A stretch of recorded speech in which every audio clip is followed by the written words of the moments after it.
Thank you for watching my channel. Please subscribe and like. Now back to the news.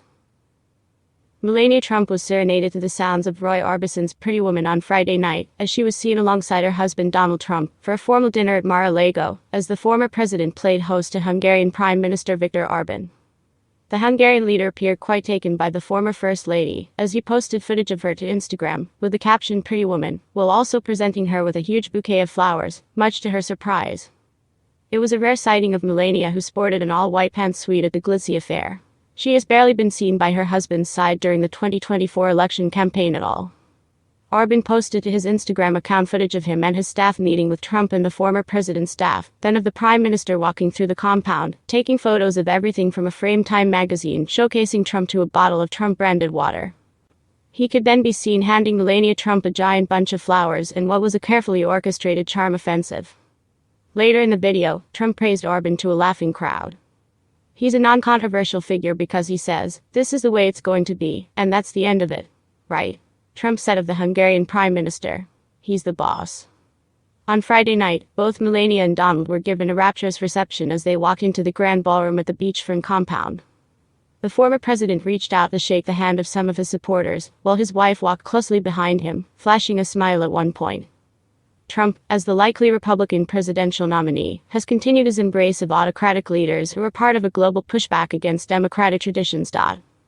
Orban has become an icon to some conservative populists for championing what he calls a liberal democracy, replete with restrictions on immigration and LGBTQ+ rights. He has also cracked down on the press and judiciary in his country, and rejigged the country's political system to keep his party in power, while maintaining the closest relationship with Russia among all European Union countries. In the US, Trump's allies have embraced Orban's approach. On Thursday, as foreign dignitaries milled through Washington, D.C., ahead of President Joe Biden's State of the Union address, Orban skipped the White House and instead spoke at the Heritage Foundation, a conservative think tank overseeing the 2025 project, the effort to create a governing blueprint for Trump's next term. Supporting families, fighting illegal migration, and standing up for the sovereignty of our nations. This is the common ground for cooperation between the conservative forces of Europe and the US, Orban wrote on X, formerly Twitter, after his Heritage appearance.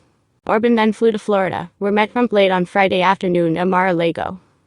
Orban's approach appeals to Trump's brand of conservatives, who have abandoned their embrace of limited government and free markets for a system that sides with their own ideology, said Dalibor Rohac, a fellow at the American Enterprise Institute. They want to use the tools of government to reward their friends and punish their opponents, which is what Orban has done, Rohac said. The meeting also comes as Trump has continued to embrace authoritarians of all ideological stripes. In the past, Trump has praised Russian President Vladimir Putin, Chinese Presidents Xi Jinping, and North Korea's Kim Jong-un. Orban's government has reciprocated, repeatedly praising the former president. On Friday, Hungary's foreign minister, Péter Szijjártó, posted from Palm Beach, hailing Trump's strength and implying that the world would be more peaceful were he still president. If Donald Trump had been elected president of the United States in 2020, the war in Ukraine, now in its third year, would not have broken out, and the conflict in the Middle East would have been resolved much faster, he wrote. Orban has served as Hungary's prime minister since 2010. The next year, his party, Fidesz, used its two-thirds majority in the legislature to rewrite the nation's constitution. It changed the retirement age for judges, forcing hundreds into early retirement, and vested responsibility for appointing new judges with a single political appointee, who was widely accused of acting on behalf of Fidesz. Fidesz later authored a new media law and set up a 9-member council to serve as the country's media regulator. All 9 members are Fidesz appointees, which media watchdogs say has facilitated a major decline in press freedom and plurality. The country's legislative lines have been redrawn to protect Fidesz members, and no major news outlets remain that are critical of Orban's government, making it almost impossible for his party to lose elections, analysts say.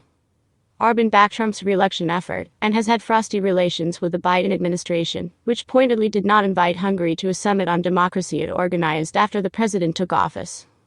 Hungarian officials have accused Biden's ambassador to the country, former human rights lawyer David Pressman, of interfering in internal governmental affairs.